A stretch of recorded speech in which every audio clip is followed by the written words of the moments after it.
Zero, তুই কারে বিয়ে করছো? আরে না, এখনো বিয়ে করি নাই, কিন্তু বিয়ে ঠিক হইছে। আমার হবু হাজবেন্ড বাইরে থাকে। খুব ভালো কাজ করছো। আর গ্রামে বিয়ে না করে একটা বুদ্ধিমানের কাজ করছো। গ্রামে যদি বিয়ে করতে না, এদের সাথে সংসার করতে পারতা না, বুঝছো? পারুল, আমিও কিন্তু এই গ্রামেরই ছেলে। তুমি আমার সামনে এই ধরনের অবান্তর কথাবার্তা বলতেছো, এইটা ঠিক না। আর জিনুক, তোমার তো এখনো বিয়ে হয় নাই। বিয়ার আগেই তুমি ওই ছেলেরে তোমার হাজবেন্ড বলতেছো, এইটা কিন্তু ঠিক না।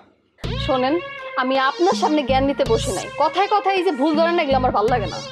এটা ভুল ধরা না, তোমার একটু বুদ্ধি কম তো, তাই একটু ধরায় দিলাম আর কি। তোমারে অনেক অনেক অভিনন্দন। তুমি বিয়ে করতেছো, সুন্দর একটা সংসার করবা, এর জন্য আমি খুবই খুশি হয়েছি। আল্লাহ তোমারে বাঁচাইছে। এই বুলেটের মতো একটা বাটপাড়ের কাছ থেকে যে আল্লাহ তোমারে বাঁচাইছে, এর জন্য আল্লাহর কাছে হাজার হাজার শুকরিয়া। আল্লাহ বাঁচাইছো তুমি এই মাইয়াটারে। থ্যাংক ইউ আপা। এই চা দাও না, খেয়া চলে যাই। এই এত কথা আর ভাল লাগতেছে না। দিতেছি, তোমাকে চা তো আবার স্পেশাল। হ্যাঁ, কর সাথে সাথে তো দেওয়া যায় না। দিতেছি দিতেছি।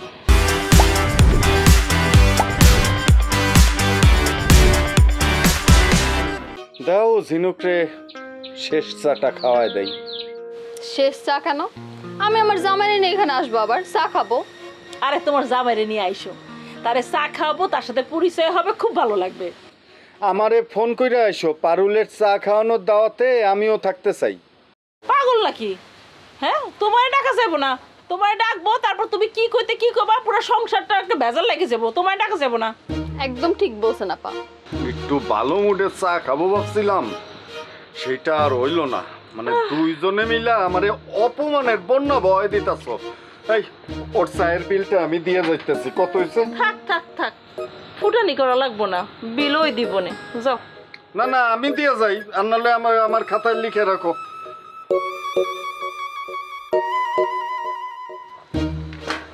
মনে রাখো কিন্তু।